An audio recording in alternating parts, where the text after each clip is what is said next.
আজকে মিঠাই স্কুলে টিফিনে দেবো বলে আটা মেখেছিলাম, যে আটার থেকে একটু লুচি করে দেবো আর লম্বা লম্বা করে আলু কেটে ভেজেছিলাম, সাথে আলু ভাজা দেবো। তারপর ভাবলাম লুচি আলু ভাজাটাই দেবো, কিন্তু একটু অন্যরকমভাবে দেবো, যাতে ওর খেতে সুবিধা হয় আর দেখতেও ভালো লাগে। তেমনভাবেই বানিয়ে দিয়েছি। ডিটেলস রেসিপি আর পরের ভিডিওতে নিয়ে আসছি, দেখবেন, আশা করি ভালো লাগবে। অনেকেই জিজ্ঞেস করেছেন যে আমি কোন পেপার রোল দিয়ে খাবারটা ওকে র্যাপ করে দিই।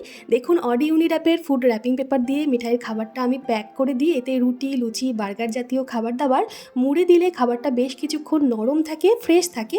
আর এটা কিন্তু সম্পূর্ণ হেলদি। এটা আমি কিনেছি অ্যামাজন থেকে, আপনারা ফ্লিপকার্টেও পেয়ে যাবেন। অনেকেই লিঙ্ক চেয়েছেন, কিন্তু লিঙ্কটা দিতে পারছি না, সরি, কারণ এখন কমেন্ট সেকশানে কোনো লিঙ্কই দেওয়া যায় না। আপনারা একটু অনলাইনে সার্চ করে দেখবেন, পেয়ে যাবেন।